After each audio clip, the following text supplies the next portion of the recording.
से मोदी सरकार की मुश्किलें बढ़ गई हैं। कई राज्यों में हड़ताल जारी है और इसके साथ ही अगर देखें तो अफरा तफरी का माहौल मचा हुआ है। किस तरीके से तमाम सवाल मोदी सरकार से पूछे जा रहे हैं और ट्रक ड्राइवर्स जो हैं, बस ड्राइवर हैं, वो सड़क पर विरोध कर रहे हैं। इसके साथ ही इसका जो असर है, जो हड़ताल की जा रही है, सप्लाई चेन पर भी पड़ रहा है और इससे जो खाने पीने की चीजें हैं उनके दाम में तो बढ़ोतरी हुई ही है। पेट्रोल पंप पर अगर आप देखेंगे तो वहां पर भी लंबी लंबी कतारें लगी हुई हैं। किस तरीके से एक जो कानून, हिट एंड रन कानून आया है, उसको लेकर एक बड़ा आंदोलन जो है वो खड़ा हुआ है। 3 दिन के लिए ये बड़ा आंदोलन है और आज दूसरा दिन है। हिट एंड रन कानून के खिलाफ जो आंदोलन खड़ा हुआ है, विरोध प्रदर्शन जो खड़ा हुआ है और ट्रक ड्राइवर, बस ड्राइवर के साथ साथ तमाम जो विपक्ष के नेता हैं वो भी अब इस कानून को लेकर सवाल खड़ा कर रहे हैं। क्योंकि जिस तरीके से कानून बनाया गया और सदन में जिस तरीके से अमित शाह ने इस पर बयान दिया और ये कहा कि अगर इस तरीके की घटना होती है, अगर कोई भी व्यक्ति किसी से भी दुर्घटना होती है, अगर वहां से वो चला जाता है और ऐसी अवस्था में उसे 10 साल की जेल होगी और साथ ही 7 लाख का जुर्माना दिया जाएगा। क्या कुछ है कानून, इस पर विस्तार से बात करेंगे और किस तरीके से मोदी सरकार पूरी तरीके से घिरी हुई है और इस पर तमाम सवाल पूछे जा रहे हैं और आखिर क्यों विरोध प्रदर्शन हो रहा है, जिसकी वजह से चारों तरफ अफरा तफरी मची हुई है। लगभग 10 राज्यों में विरोध प्रदर्शन चल रहा है ट्रक ड्राइवर्स का। सबसे पहले अमित शाह का बयान सुनाएंगे इस कानून को लेकर और उसके बाद विस्तार से इस पर चर्चा करेंगे। एक मैं स्पष्टीकरण करना चाहता हूं कि गैर इरादतन हत्या जो थी, अकस्मात जिसको कहते हैं, इसमें हमने 2 हिस्से किए। अकस्मात तो किसी भी व्यक्ति से किसी भी स्थिति में हो सकता है। एक गाड़ी चलाता रहे एक व्यक्ति और रास्ते में कोई भी बेध्यान हुआ या कोई रश कर आ गया और अकस्मात हो गया। अकस्मात करने के बाद वो व्यक्ति स्वयं उसको पुलिस स्टेशन या तो हॉस्पिटल ले जाता है, तो इसके लिए कम सजा का प्रावधान किया है।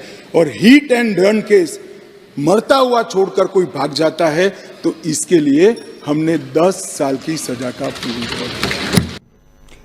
तो आप सुन रहे थे गृह मंत्री अमित शाह को, ये बता रहे थे कि हिट एंड रन केस में अगर कोई व्यक्ति किसी व्यक्ति को छोड़कर अगर दुर्घटना के समय चला जाता है वहां से, तो उसे 10 साल की जेल होगी और साथ ही 7 लाख का जुर्माना भरा जाएगा। ये है कानून।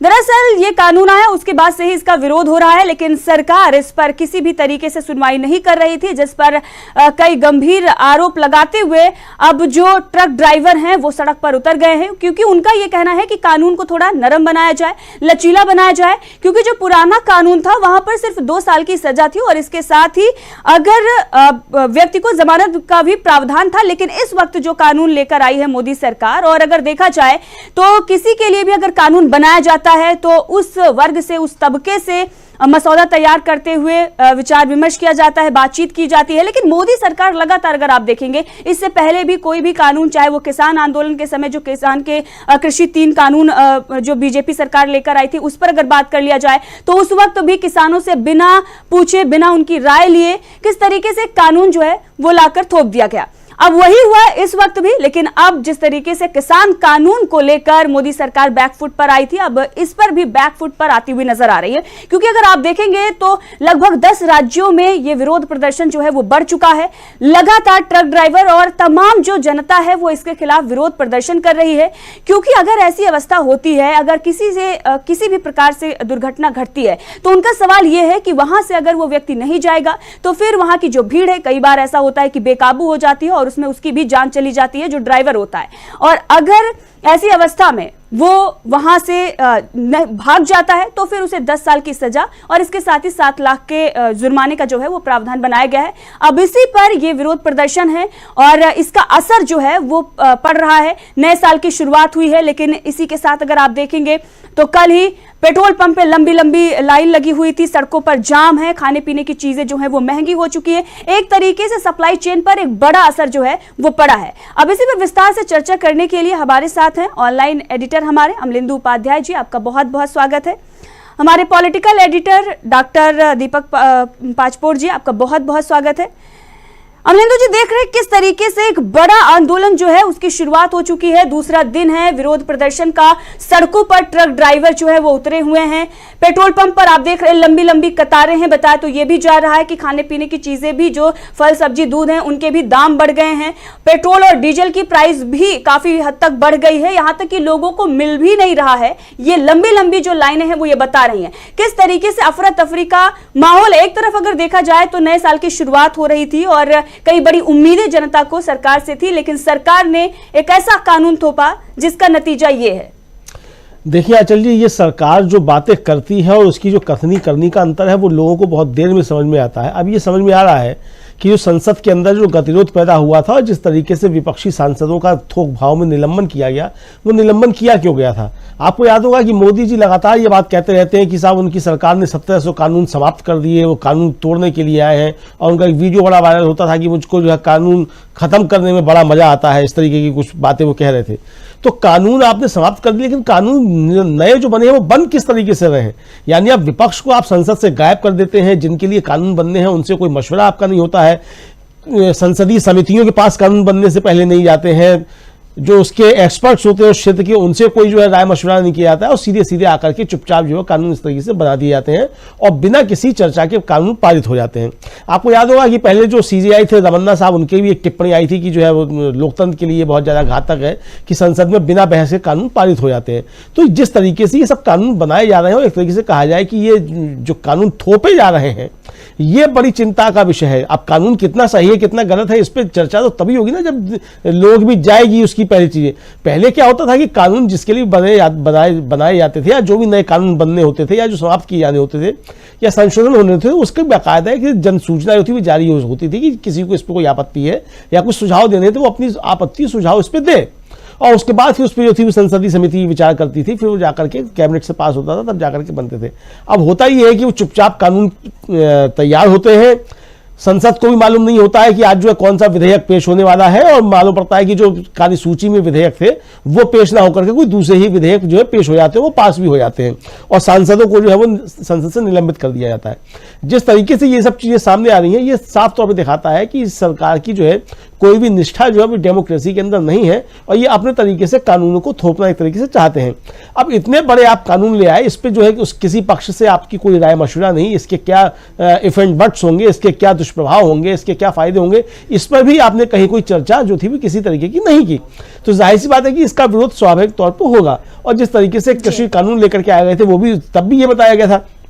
मजे की बात यह है कि ये सरकार जिसके विरोध में कानून लेकर के आती है बताती है कि उसके भले के लिए लेकर के आ रही है। जो कृषि कानून लाए गए थे ये कहा गया था कि किसानों के भले के लिए ये कानून लाए जा रहे हैं और उसके बाद फिर जो 1 साल से ज्यादा किसानों का आंदोलन चला, 750 से ज्यादा किसानों की उस आंदोलन के दौरान जो थी ज्यादा गर्मी बरसात में मृत्यु हुई, तब जाकर के प्रधानमंत्री को यह एहसास हुआ कि उनसे शायद कोई तपस्या में उनकी कोई कमी रह गई और फिर उन्होंने आकर के एक तरीके से माफी मांगी और कहा कि मैं किसान भाइयों को समझा नहीं पाया, आपके भले के लिए थे और ये मुझसे कोई तपस्या में कमी रह गई। तो आप ऐसी तपस्या करते ही क्योंकि जिसमें कमी रह जाती है। भाई तपस्या ढंग से किया कीजिए ना। आप चले जाते हैं पहाड़ों पर जाकर के तपस्या करने के लिए, वहां से जाने आप क्या क्या लेकर के चले जाते हैं, तो तपस्या ढंग से करनी चाहिए, कायदे से तपस्या करनी चाहिए। तपस्या करने के भी अपने नियम कायदे कानून होते हैं। ऋषि मुनि भी जब तपस्या करते हैं तो ऐसे थोड़ी होते कहीं भी जाकर के बैठ जाए धुनी जमा करके कहीं भी, उनके भी अपने कायदे कानून होते हैं। तो कायदे कानून जो होते हैं उनका पालन किया जाना चाहिए, संबंधित पक्षों से बातचीत की जानी चाहिए, उसके क्या दुष्परिणाम हो सकते हैं और क्या उसकी भलाई हो सकती है, सब पे विचार किया जाना चाहिए। भाई ठीक है, अगर पुराने कानून में कोई कमियां थी, आप भलाई करना चाहते थे तो अच्छी बात है। अगर आप पुराने कानूनों में सुधार करना चाहते हैं सिर्फ इसलिए कि साहब अंग्रेजों के बने हुए कानून थे इसलिए हमें उनको हटाना है, अरे अंग्रेजों का तो इस देश में बहुत कुछ बनाया हुआ, क्या क्या हटाएंगे आप? और इसी तरीके से आप बनाएंगे, अंग्रेजों को बनाया हुआ हटा करके इस तरीके की चीजें करेंगे, तो ये सारी चीजें बहुत ज्यादा गलत है। मुझे लगता है कि इसके दुष्परिणाम जो है सामने आएंगे और आज जिस तरीके से ड्राइवरों की हड़ताल चल रही है ये आगे चल करके और ज्यादा संकट पैदा कर सकती है। चल जी अमरिंदर जी, और इस वक्त ये खबर आ रही है कि 30 लाख से ज्यादा जो ट्रक हैं उनका चक्का जाम हो गया है, 6-6 घंटे का जाम लग रहा है। सड़कों पर जो आम जनता है उसे भी दिक्कतों का सामना करना पड़ रहा है। इसके साथ ही खाने पीने की चीजें जो है वो महंगी हुई है। हमने आपको पहले ही बताया, दाम दाम किस तरीके से बढ़ गए हैं।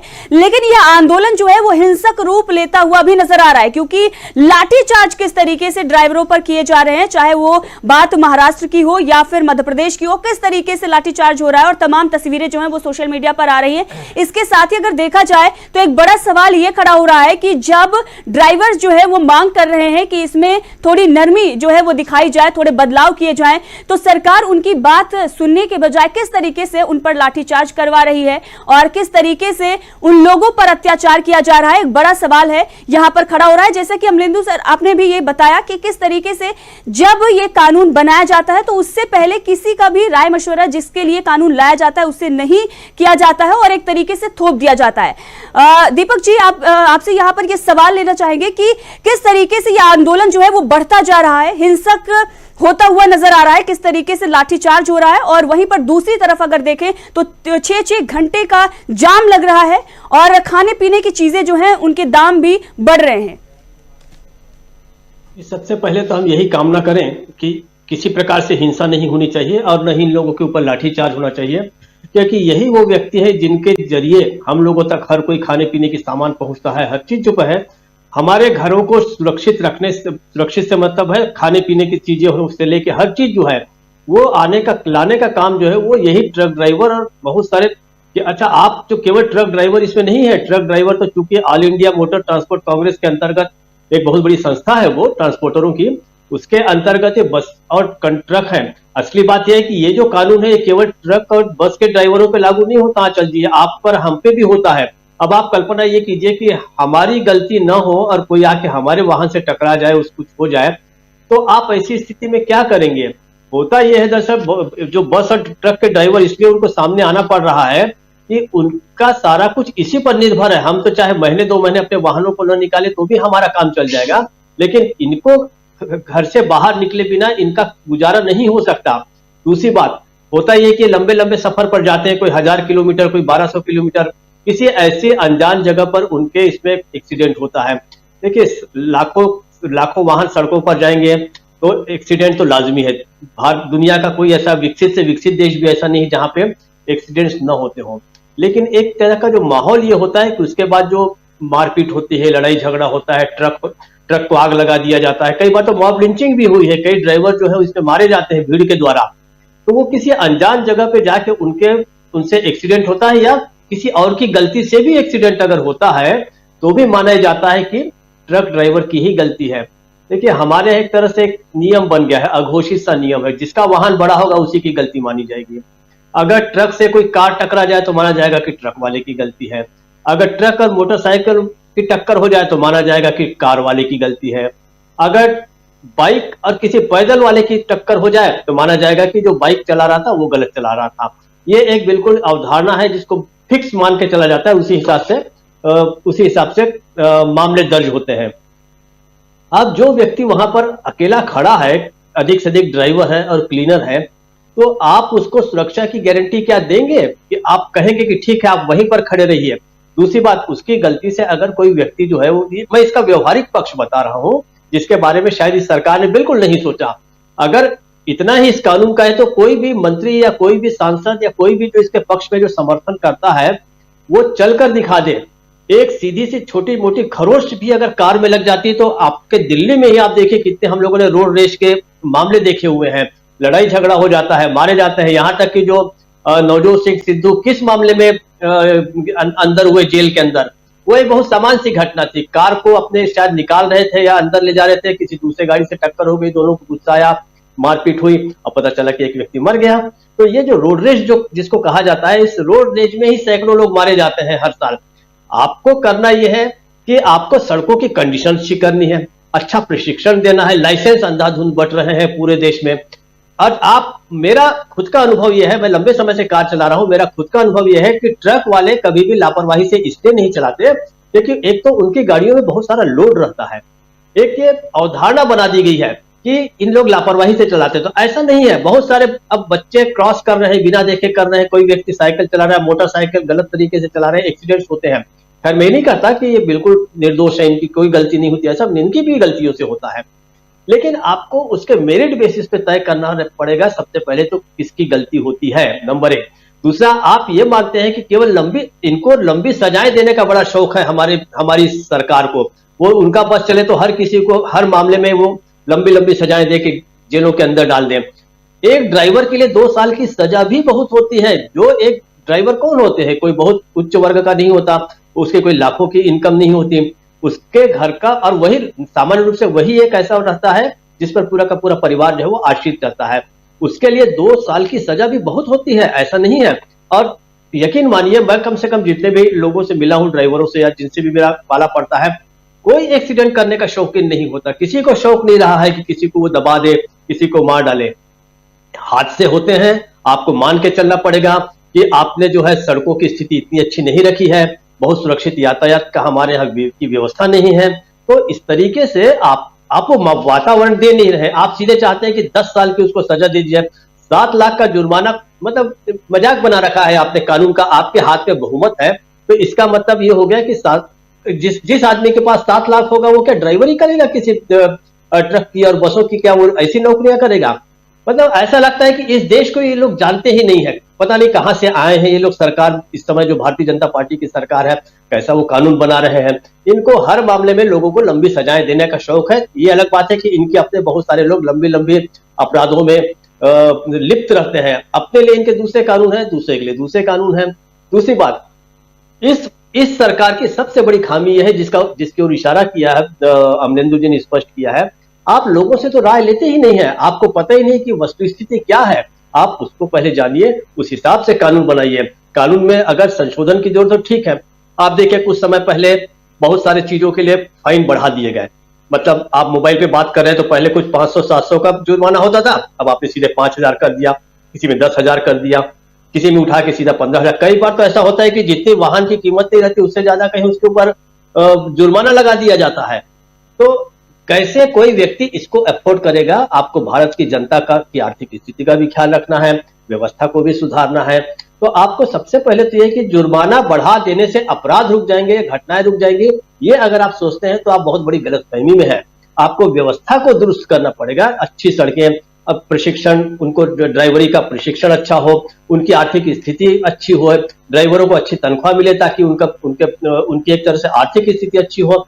वरना होता यही है कि भूखा पेट आदमी लंबे लंबे सड़कों पे चल रहा है, चला रहा है गाड़ियां। अब मारियो मिरांडा एक व्यक्ति थे जिन्होंने ट्रक ड्राइवरों के ऊपर बहुत लंबी सीरीज बनाई थी इन चीजों की। उसने उन्होंने कई चीजें बताई थी कि किस तरीके से तकलीफों से गुजरते हैं वो। हाल ही में आपको याद होगा, जिसके तस्वीरें भी आप दिखा रहे हैं, राहुल गांधी जो है वो एक ड्राइवर के साथ उन्होंने यात्रा की थी। उसके दौरान उन्होंने देखिए क्या अपने जीवन की कितनी तकलीफें बताई थी। उन तकलीफों को कौन दूर करेगा? आप सीधे जुर्माना ठोकने की बात करते हैं। अब ये जो 3 दिनों की इनकी हड़ताल है, किसी और का चाहे जितना नुकसान हो, ये जो बेचारे लाखों ड्राइवर्स हैं, लाखों क्लीनर्स हैं और इससे जुड़े बहुत सारे जो लोग हैं, उनके अपने ये 3 दिन जो है बहुत कठिनाई से गुजरने वाले हैं। हम लोग तो ठीक है 2 दिन 4 दिन तकलीफ सह के हमारी तकलीफें तो फिर भी व्यवस्थित हो जाएगी। इनका क्या होगा? इसलिए सरकार को चाहिए कि इस पर पुनर्विचार करे और आइंदा जब भी हो, देखिए नोटबंदी की, कभी उन्होंने आर्थिक विशेषज्ञों से बात नहीं की। जीएसटी लगाया, कभी किसी से बात नहीं की। ये अपने आप को इतने बड़े विशेषज्ञ समझते हैं, इन्हें लगता है कि दुनिया भर की सारी चीजों का ज्ञान आपके ही पास है और आपको किसी से बात करने की जरूरत नहीं है। ये बहुत घातक है। आंचल जी।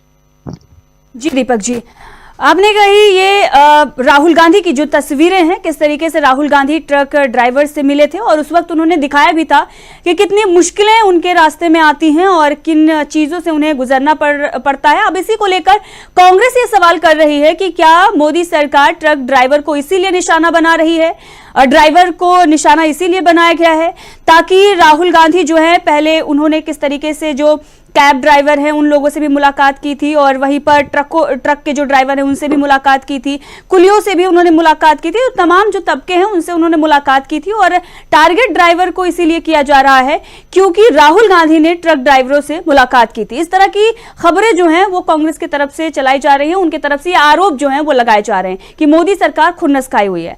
अमरेंदु जी, ये जो चीजें कही जा रही है, क्या इसी वजह से खुन्नस खाई हुई है मोदी सरकार, इसी वजह से ये बड़े बड़े प्रावधान जो है वो लेकर आई है?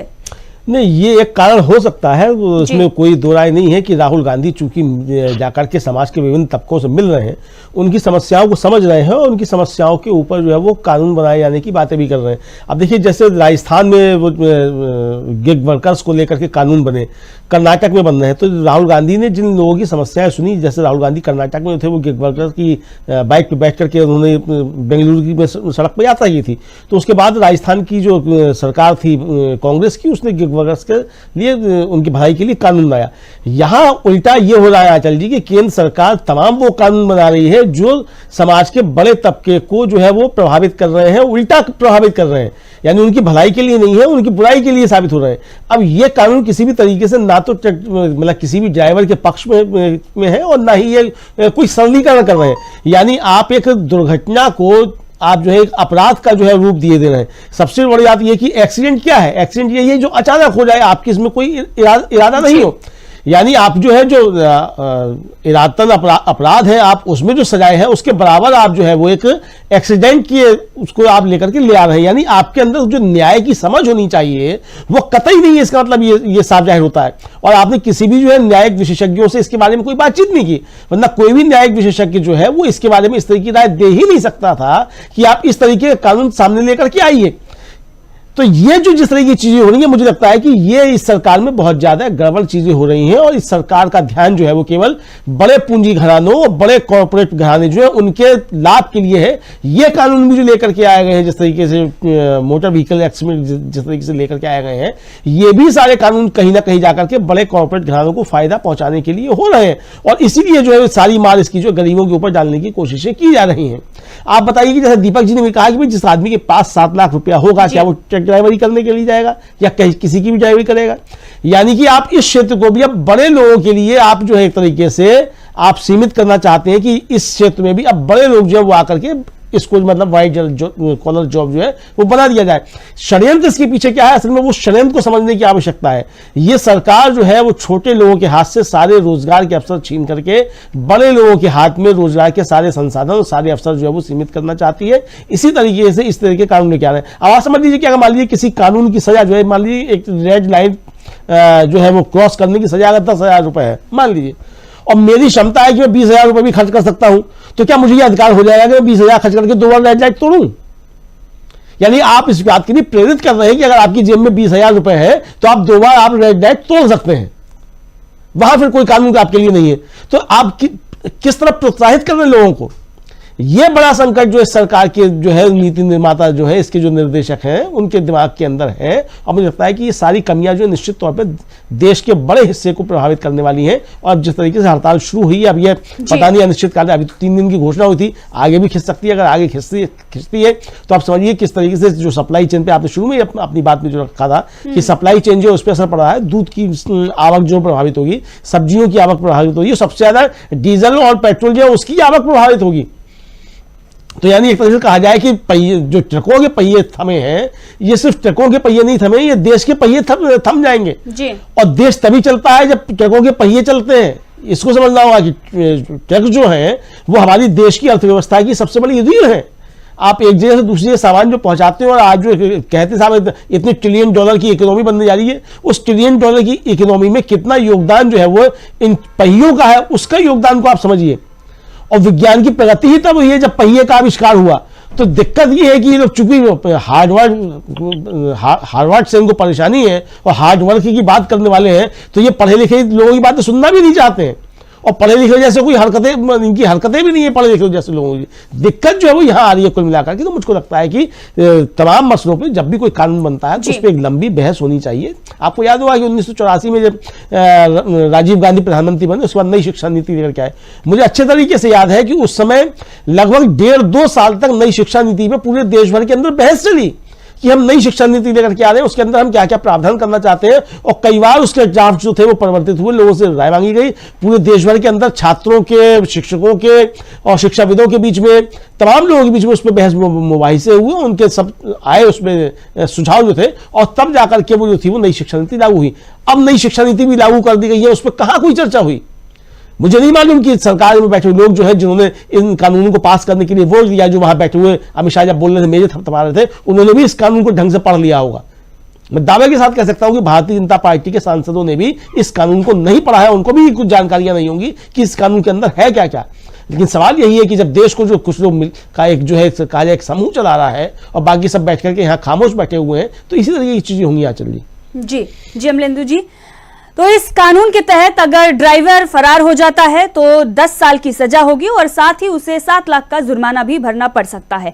लेकिन सवाल यहां पर यह है कि जब सड़कें उनकी मरम्मत नहीं होती, सड़कों में गड्ढे होते हैं, कई बार एक्सीडेंट जो हैं वो इसी वजह से हो जाते हैं। जब ऐसी दशा में क्या सरकार पर भी किसी भी तरीके से यहां पर मामला दर्ज हो सकता है? क्या सरकार पर भी किसी तरीके से यहां पर सवाल खड़ा हो सकता है? ये जो ड्राइवर हैं वो मांग कर रहे हैं, लगातार वो अपनी बात रख रहे हैं कि तमाम तरह की जो दिक्कतें हैं वो परेशानियां हैं, लेकिन सरकार उन्हें नजरअंदाज कर रही है। और कानून जो बनाया जा रहा है, ऐसा लग रहा है कि हर तरफ सड़कें जो है उनकी मरम्मत हो चुकी है और कानून व्यवस्था चुस्त दुरुस्त करने की बात करती है मोदी सरकार, लेकिन जो सुचारू रूप से जिस तरीके से उसे सरकार चलानी चाहिए उस पर सवाल खड़े हो रहे हैं। जैसा कि अमलेंदु जी ने भी कहा कि जो कानून लाए जाते हैं उस पर चर्चा नहीं होती है और उसे सिर्फ थोप दिया जाता है। तो ये तमाम तस्वीरें हैं जगह जगह से आ रही हैं और बताया ये जा रहा है कि देश भर में आंदोलन जो है वो शुरू हो गया है। 3 दिन की घोषणा की गई थी और आगे भी ये आंदोलन बढ़ सकता है क्योंकि सरकार जो है वो कहीं ना कहीं अभी खामोश नजर आ रही है। लेकिन जिस तरीके से सप्लाई चेन पर इसका असर पड़ा है, बैकफुट पर मोदी सरकार आती हुई नजर आ रही है। दीपक जी, आप ये तस्वीरें देख रहे हैं, लगभग 10 राज्यों में ये विरोध प्रदर्शन पहुंच चुका है और यहां पर सवाल यही पूछा जा रहा है कि जब सड़कें अच्छी नहीं हैं, जब तमाम तरह की दिक्कतें परेशानियां हैं, सरकार उस पर नजर क्यों नहीं डालती? इतने कड़े कानून क्यों? ये निश्चित रूप से ऐसा है कि इस सरकार की आदत ये है कि अपने उत्तरदायित्वों के प्रति वो कभी भी बात नहीं करती, ना ही कभी वो जवाबदेही देती है। वो नहीं बताती, उनके हिसाब से जो भारत है वो स्वर्ग बन चुका है, यहाँ सब कुछ अच्छा है, यहाँ पे किसी तरह की कोई गड़बड़ियां नहीं है, मोदी जी के राज में है, सब कुछ बहुत बढ़िया हो रहा है। लेकिन ऐसा है कि इनके ज्यादातर जो मंत्री हैं, स्वयं प्रधानमंत्री हैं, वो कहाँ सामान्य लोगों की जिंदगी में जाके झांक के देख पाते हैं। जहां जाते हैं वो भी एक तरह से प्रायोजित किस्म के कार्यक्रम होते हैं जहां पे सब कुछ सजा धजा दिया जाता है, वहां चले जाते हैं। अगर आप भारत में उसे ग्रामीण इलाकों में घूमिए, आदिवासी क्षेत्रों में घूमिए, तब आपको पता चलेगा कि कितनी वहां पर समस्याएं हैं। देखिए, प्रधानमंत्री जाएंगे, गृह मंत्री जाएंगे, बड़े लोग जाएंगे, तो वहां तो पहले से सब कुछ इतना ठीक ठाक कर दिया जाएगा कि आपको कोई वहां पे गलती नजर नहीं आएगी। लेकिन आपके सारे आंकड़े बताते हैं, कुछ दिनों पहले एक सर्वे हुआ था कि दुनिया में कौन से देश है जहां पे जो वाहन चालन सबसे खतरनाक है, तो उसमें भारत भी एक प्रमुख रूप से है, जहां पे बताया गया है कि यहाँ पर सड़कें जो है वो कितनी खतरनाक है। सड़कें मतलब सड़कों की क्वालिटी नहीं, सड़कों पर वाहन चलाना बहुत ज्यादा खतरनाक है। और सर्वाधिक एक्सीडेंट्स जहां पूरी दुनिया भर में जहां होते हैं उनमें भारत का स्थान काफी ऊंचा है। काफी ऊंचे स्तर पर यह पता चला है कि मरने वालों की संख्या, घायल होने वालों की संख्या, मेरे ख्याल से अभी कुछ दिनों पहले एक सर्वे आया था, उसमें बताया गया कि हर 19 मिनट में पूरे भारत में कहीं न कहीं पर एक व्यक्ति सड़क दुर्घटना में मारा जाता है और हर रोज जो है कम से कम 53 लोग जो है वो घायल होते हैं। एक आंकड़े आए थे, काफी मतलब ये सर्वे ही है, ये अंतर्राष्ट्रीय स्तर पर किया गया सर्वे है और वो स्थिति जो बताती है बहुत खतरनाक है। दूसरी बात, अगर हम मूल इस पे आए तो देखिए, एक चीज की ओर आपका ध्यान दिलाना चाहता हूँ, ये आईपीसी की धारा जो 325 है, मतलब कोई व्यक्ति अगर जानबूझकर किसी दूसरे व्यक्ति को गंभीर चोट पहुंचाता है तो उसकी जो अधिकतम सजा है वो 7 साल की कैद है। अब आप देखिए कि इरादतन किसी को आप घायल करेंगे तो आपको 7 साल की सजा है और गैर इरादतन एक्सीडेंट में किसी को घायल करेंगे तो आपको जो है 10 साल की सजा तक हो सकती है, अगर आप उसको छोड़कर चले गए। दूसरी बात, टेक्निकल पॉइंट ये है कि ड्राइवर कैसे जाने का ये व्यक्ति जो है कितना घायल है, वो कोई चिकित्सा का एक्सपर्ट तो नहीं है। सबसे पहले उसे अपनी जान बचानी है। आपने क्या ये वातावरण तैयार किया है कि अगर कहीं पर एक्सीडेंट होता है तो क्या आप लोगों को इस तरीके से तैयार कर सकते हैं कि भाई आप ड्राइवर के साथ मारपीट मत कीजिए और जो है आप थाने जाइए, वहां जाइए।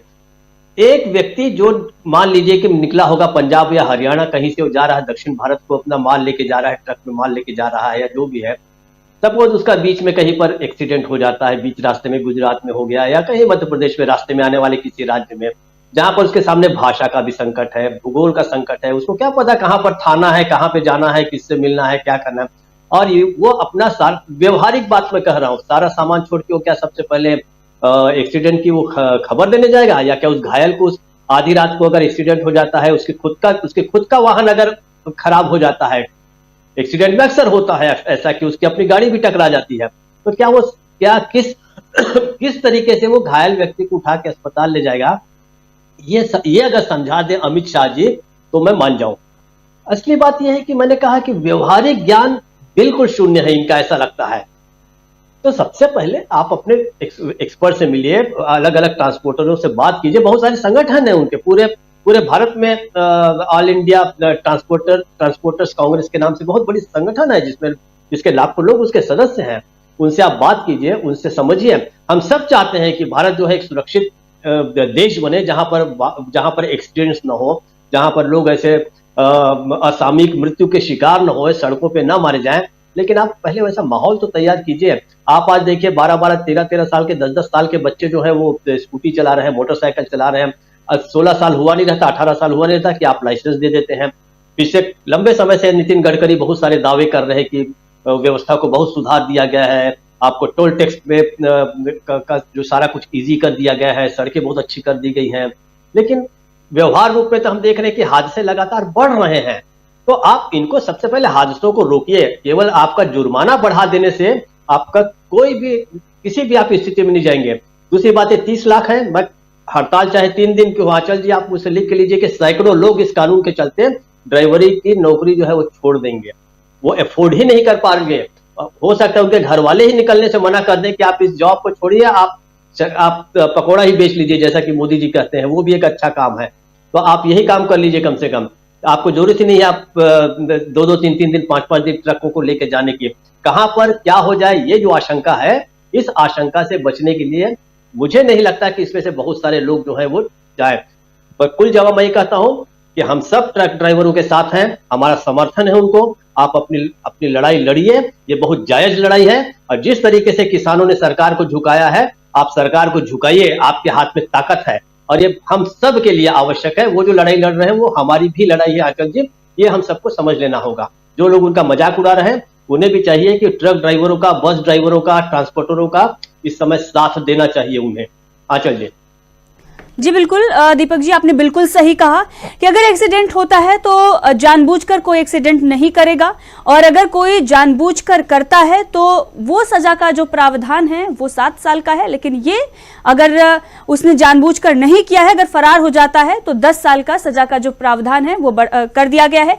पिछले कानून की अगर हम बात करें तो 2 साल का प्रावधान था और इसके साथ ही जमानत का भी प्रावधान था। लेकिन अब जिस तरीके से बदलाव किए गए हैं और जो नतीजे आ रहे हैं देश भर से, जो कुछ भी नजर आ रहा है, इसमें कहीं ना कहीं मोदी सरकार की एक बड़ी जो नाकामी है वो सामने आ रही हैं। और लगातार अगर आप देखेंगे तो तमाम जो तस्वीरें हैं वो निकल कर आ रही हैं। अभी भी जो ड्राइवर हैं वो अपनी बात रख रहे हैं और ये बता रहे हैं कि सड़कें जो हैं वो सही नहीं हैं, तमाम जो दिक्कतें हैं वो परेशानियां हैं। लेकिन जो ये बताया जा रहा है, तर्क दिया जा रहा है कि लगातार लोगों की मौतें हो रही हैं और ये केसेस जो है, हिट एंड रन का वो केस जो है बढ़ता जा रहा है। इसी वजह से ये कड़े कानून बनाए गए हैं। लेकिन इसे रोकने के लिए दूसरी तरफ जो सड़कों के इंतजाम को लेकर सवाल खड़े होते हैं, तमाम और जो सरकार की तरफ से सुविधाएं दी जानी चाहिए, उस पर चर्चा नहीं हो रही है, उस पर बातचीत नहीं हो रही है। सरकार उसे नजरअंदाज कर रही है। लेकिन वहीं पर 7 लाख का जुर्माना और 10 लाख की जेल की जो सजा है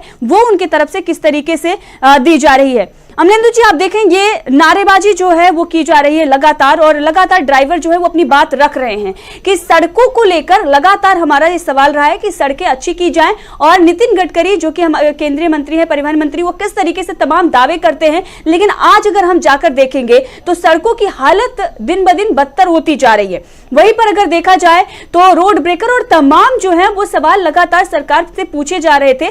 जब आम जनता को भी अगर परेशानी होती है तो सवाल उनका भी यही रहता है कि सड़कें तो सही नहीं है, लेकिन वहीं पर अगर एक्सीडेंट हो जाता है, हेलमेट को लेकर तमाम जो जुर्माना है उसकी राशि बढ़ा दी गई है। तो सरकार दावे ये करती है कि हम सुविधा बेहतर देंगे, लेकिन सुविधा बेहतर देने के बजाय वो जुर्माने बढ़ा रही है। देखिए, असल में बात क्या है कि सरकार का काम व्यापार करना नहीं है जी। प्रधानमंत्री नरेंद्र मोदी ने कहा था कि उनके खून में व्यापार है। तो ये सरकार जिस तरीके से काम कर रही है, ये व्यापारी की तरीके से काम कर रही है। ये देश के लिए जो कानून भी बना रहे हैं उन्हें भी एक व्यापारी की हैसियत से बना रहे हैं। आप देश के शासक हैं इस लिहाज से नहीं बना रहे हैं। किसी भी शासक का काम क्या होता है, जो भी सत्ता में आता है, कि वो आता है कि जनता की भलाई के लिए काम करे। डेमोक्रेसी में खासतौर से for the people by the people है, मतलब जनता के द्वारा जनता का शासन है, जनता के लिए शासन है। लेकिन ये हो क्या रहा है कि ये जनता के द्वारा जो है वो जनता के लिए शासन नहीं रह गया है। तो जिस तरीके से ये सरकार काम कर रही है, ये निश्चित तौर पे जनता के लिए तो काम कर ही नहीं रही है। कुल मिला के जो है वो सारी बातें सामने ये आ रही हैं। आप सिर्फ जो है ये देखना चाहते हैं किस तरीके से सरकार का राजस्व बढ़े। सरकार का राजस्व बढ़ाना एक लक्ष्य हो सकता है, उसके लिए बहुत से तरीके हो सकते हैं सरकार का राजस्व बढ़ाने के, लेकिन जनता का गला घोट करके अगर सरकार का राजस्व बढ़ाया जाता है तो ये किस तरीके की चीजें हैं। दीपक जी ने बिल्कुल सही कहा कि तमाम लोग जो है वो ड्राइवर की नौकरियां छोड़ देंगे। ड्राइवर की नौकरियां ही नहीं छोड़ेंगे, लोग अपनी गाड़ी चलाना छोड़ देंगे। मैं देख रहा हूं सोशल मीडिया में तमाम लोग लिखने लगता है कि अब गाड़ी बेचने का समय आ गया है। यानी कुल मिलाकर के जो चीजें पैदा की जा रही हैं वो किस तरफ देश को ले आया जा रहा है। सबसे बड़ी खतरनाक बात जो है वो ये है इन कानूनों के पीछे। मैं अभी एक खबर पढ़ रहा था कि सिर्फ कोहरे से एक साल में 18,000 से ज्यादा मौतें होती हैं इस देश में। अगर सिर्फ कोहरे से एक साल में 18,000 से ज्यादा मौतें होती हैं तो इसके लिए कौन दोषी है? सड़कों पे कोहरे से बचाव के इंतजाम क्यों नहीं है? सड़कों पे जो है रेडियम लाइटें क्यों नहीं है? सड़कों के डिवाइडर्स के किनारे सड़कों का अच्छा रखरखाव क्यों नहीं है? तो इन सारी चीजों की तरफ कौन ध्यान देगा? क्या ये भी जो है जुर्माना बढ़ाने से चीजें हल हो जाएंगी? जुर्माना बढ़ाने से कोहरे का हल हो जाएगा? इस सरकार के ऊपर तमाम सवाल है। फिर मैं वही कहूंगा जो दीपक जी ने भी कहा, मैंने भी इस बात को कहा कि ये सरकार जो है कानून बनाने से पहले किसी भी तरीके से कोई सोच विचार नहीं करती है। खासतौर से जो कानून के विशेषज्ञ हैं उनसे तो कोई विचार विमर्श करती ही नहीं है। आप तमाम कानून लेकर के आ जाते हैं और ऐसे कानून होते हैं जो जनता के हित में नहीं होते हैं, जनता के खिलाफ होते हैं। आखिर आप सरकार में बैठ करके हित किसका कर रहे हैं जो आप नए कानून लेकर के आ रहे हैं? आप ठीक है, आपने कहा आप पुराने कानून ध्वस्त कर रहे हैं, ठीक है, आपने अच्छा कर दिया, पुराने कानून ध्वस्त कर दिए, लेकिन उनके बदले में जो कानून लेकर के आए जा रहे हैं वो सिर्फ नाम बदलने से ही क्या जो चीजें ठीक हो जाएंगी? इलाहाबाद को प्रयागराज करने से इलाहाबाद सुधर जाएगा? तो ये जो चीजें हो रही हैं, मुझे लगता है कि सरकार को इस पर ध्यान देना चाहिए। और सबसे बड़ी बात यह है कि सरकार के अंदर जो सलाहकार लोग होते हैं वो पढ़े लिखे होने चाहिए। आप जो उठा करके संघ मुख्यालय से आकर के आपके लोग बैठ जाते हैं और आपको उल्टी सीधी सलाह देने लग जाते हैं, जिनको ना उस विषय की कोई जानकारी होती है ना जमीन की कोई जानकारी होती है, और आप उनके कहने से कानून बना देते हैं। तो ये कानून आखिर बनाए किस सवाल उससे जा रहे हैं सुझाव से, ये भी देश के सामने आना चाहिए। भाई इतना महत्वपूर्ण सुझाव जो है होता देश की पूरी आपने उठा करके कहा जाए कि सीआरपीसी बदल के रख थी, तो ये किसके कहने से बदली गई और किसने ये सुझाव दिए थे? उस ज्ञानी व्यक्ति का नाम देश को मालूम पड़े कि सरकार को जो ज्ञान देने वाला कौन है, जो इस तरीके का ज्ञान दे रहा है, जिसके ज्ञान देने से इस तरह के कानून बन रहे हैं। तो कुल मिलाकर मुझे लगता है कि ये कानून का भी एक माहौल बनाने की स्थिति है जिस तरीके से नए कानून बनाए जा रहे हैं, और इस तरह की चीजें नहीं होनी चाहिए। कोई भी कानून बनने से पहले संबंधित पक्ष हैं उनसे बातचीत की जानी चाहिए, उसके क्या दुष्प्रभाव हो सकते हैं या उसके लाभ हो सकते हैं उस पर बात की जानी चाहिए, और कानून के विशेषज्ञ जो है उनसे लंबी बहस होनी चाहिए, और होना चाहिए पक्ष विपक्ष दोनों की चीजें सामने आनी चाहिए, तब जाकर के कानून बनना चाहिए। सबसे बड़ी बात यह है कि संसद के अंदर इस तरीके के कानून बने तो सत्ता पक्ष और विपक्ष दोनों की मौजूदगी हो, दोनों की बातें सुनी जाए, संसदीय समितियों को भेज करके उस पर सारे विचार विमर्श हो, तब जाकर के कोई कानून बने। इस तरीके से अगर कानून बनेंगे तो मुझे लगता है प्रधानमंत्री की तपस्या में फिर कोई कमी रह जाएगी। हो सकता है 2-4 दिन में ही या लंबे थोड़े समय बाद या चुनाव से पहले प्रधानमंत्री फिर आकर के कहे कि उनकी तपस्या में कोई कमी रह गई थी और इन कानून को वापस लिया जा रहा है। अब देखना यह है कि प्रधानमंत्री की तपस्या जो है उन्हें कब ज्ञान होता है कि उनकी तपस्या में कोई कमी रह गई है। चलिए जी अमरेंदु जी, तो जिस तरीके से जनता का आक्रोश बढ़ता जा रहा है, ड्राइवर्स हड़ताल पर हैं, सप्लाई चेन पर सीधा इसका असर पड़ रहा है।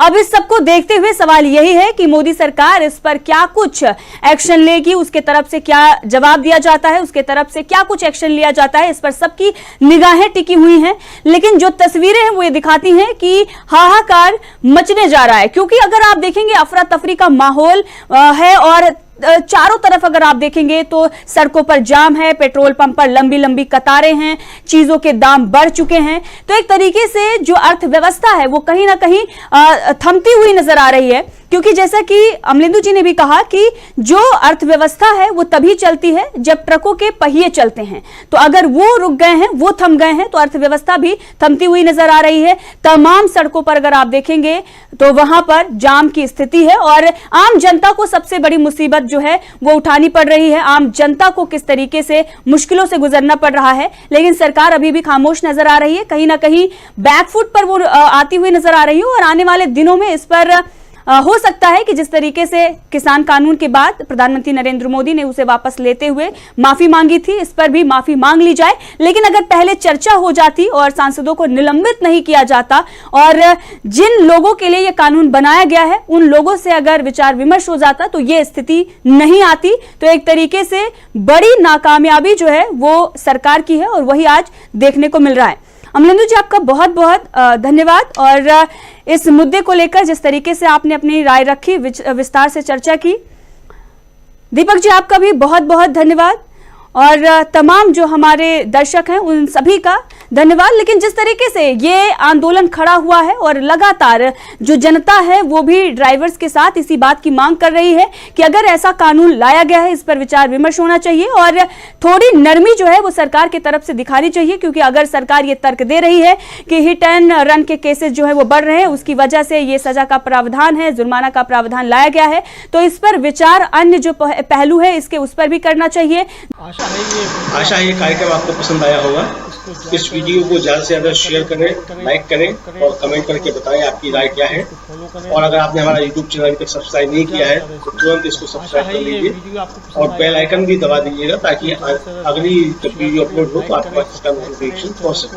और अगर आपने हमारा फेसबुक पेज फॉलो नहीं किया है, फेसबुक पेज को भी फॉलो करें। धन्यवाद।